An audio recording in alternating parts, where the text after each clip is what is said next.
inviting me this morning. My name is Laura Patterson, and I run a program called the Youth Orchestra of the Lower Ninth Ward. We are in after-school music for social change program.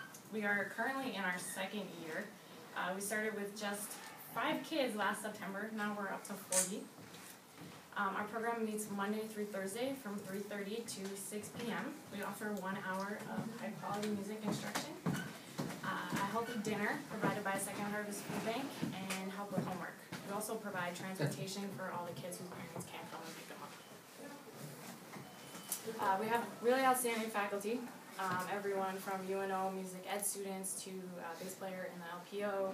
I have a violinist who trained at Juilliard with Isaac Proman and has a DMA in music composition from the University of Michigan. I also have an outstanding crew of Tulane volunteers that come down 2 or 3 days a week. We are located at Arise Academy on the 3800 block of St. Claude, KIPP Leadership Primary, which is just across the street, and the All Souls Church and Community Center. So you're probably wondering why we're called the Youth Orchestra of the Lower Ninth Ward if we're also in the Upper Ninth Ward. We started at All Souls in the Lower Ninth, and it became pretty clear that we were going to grow beyond the capacity of the Community Center. So we decided that we kind of had to branch out, and since we had 20 students enrolled from Arise, we decided to move our program there. So currently we have a program at Arise. We have 7 students in kindergarten and 1st grade that just started on violin at KIPP Leadership Primary. And we have 14 or 15 at the All Souls Church and Community Center, and they're everywhere from kindergarten through 8th grade. All of our students are low income. 99% are children of color. Most of them don't live with their parents. A lot of them live with a grandparent. Some of them bounce around a lot. Getting them to come on a regular basis can sometimes be a challenge, but everyone shows up when it's concert season.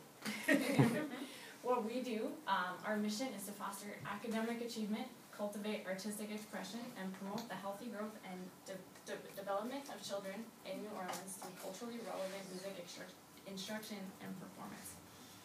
So we place a special emphasis on local music. We're a strings-only program right now because those were the instruments that we had when we started. But we're playing music by local composers such as Gottschalk, William Grant Still. We're focused on hymns and spirituals. We also teach all of our students to improvise, and we try to get them out there and introduce them to local traditions and all kinds of music that's relative to our culture, and especially the music that's relative to the Ninth Ward and the Lower Ninth Ward. Why do we do what we do? We were modeled after the Venezuelan youth orchestra system called El Sistema, which was founded by a man named Jose Abreu, and based on the fact that if you can teach a child to play an instrument, they are no longer poor. Abreu started the program with 11 kids in a parking garage in Caracas, Venezuela. Now there are tens of thousands of kids involved in the program, and a lot of their students have gone through the system and gone on to colleges within the U.S. and conservatories, and Dudamel, who's now the conductor of the LA Phil, is a graduate of that program. We also have a bass player that went on to the Berlin Philharmonic.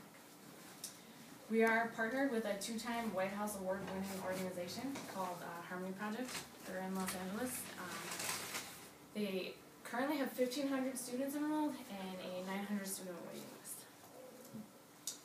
And as I mentioned before, we're founded on the fact that music can be used as a vehicle to break the poverty cycle. And we want to do that by keeping kids engaged in doing something that's a positive outlet for their energy, building self-esteem, creativity, discipline, teaching them to really commit to doing something on a consistent basis.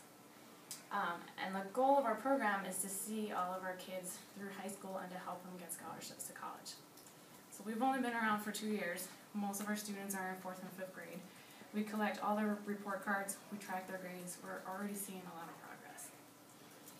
We have some students that were actually let out of social skills building clubs because they did so well in orchestra.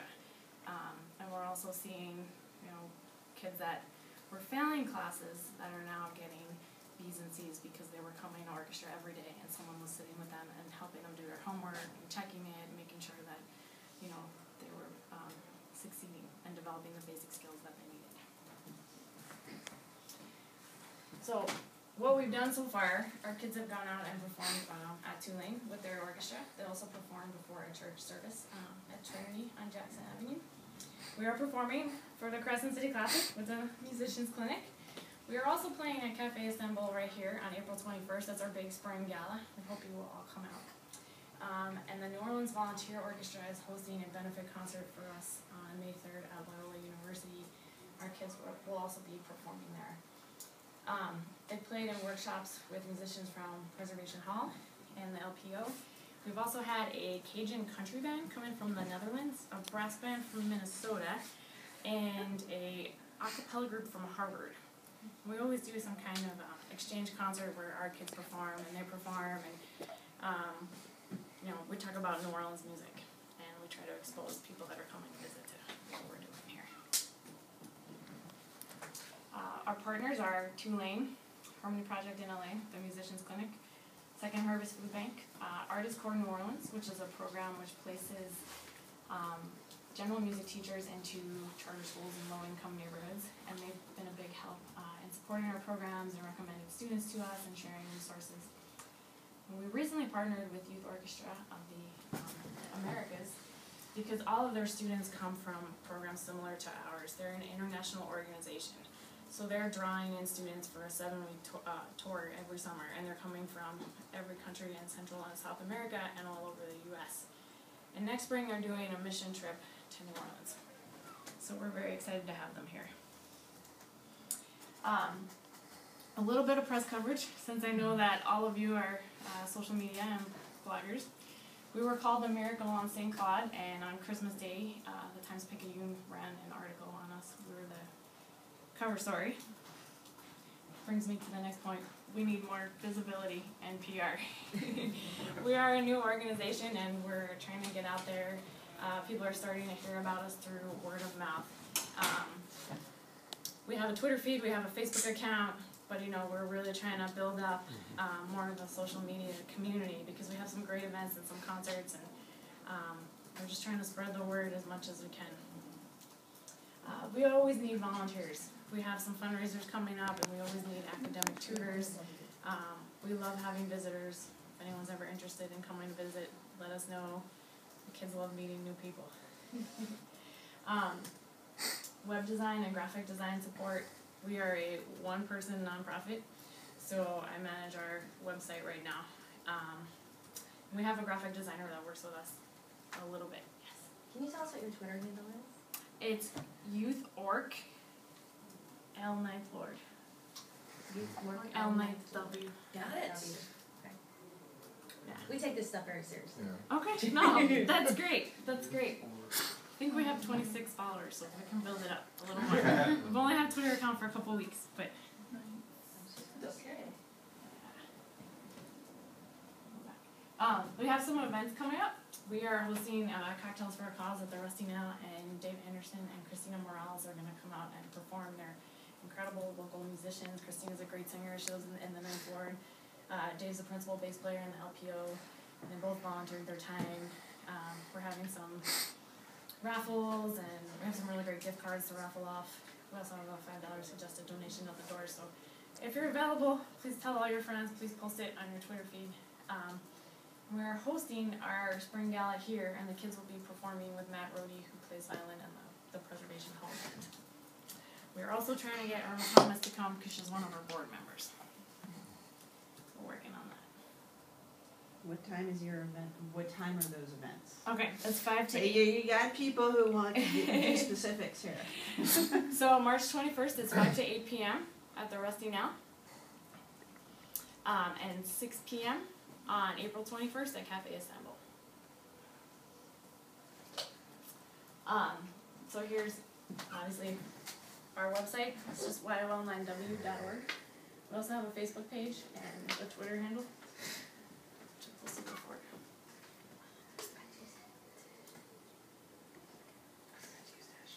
And I brought someone along with me who is an alumni of Harmony Project, and she was accepted to Tulane University on a a full scholarship to study neuroscience.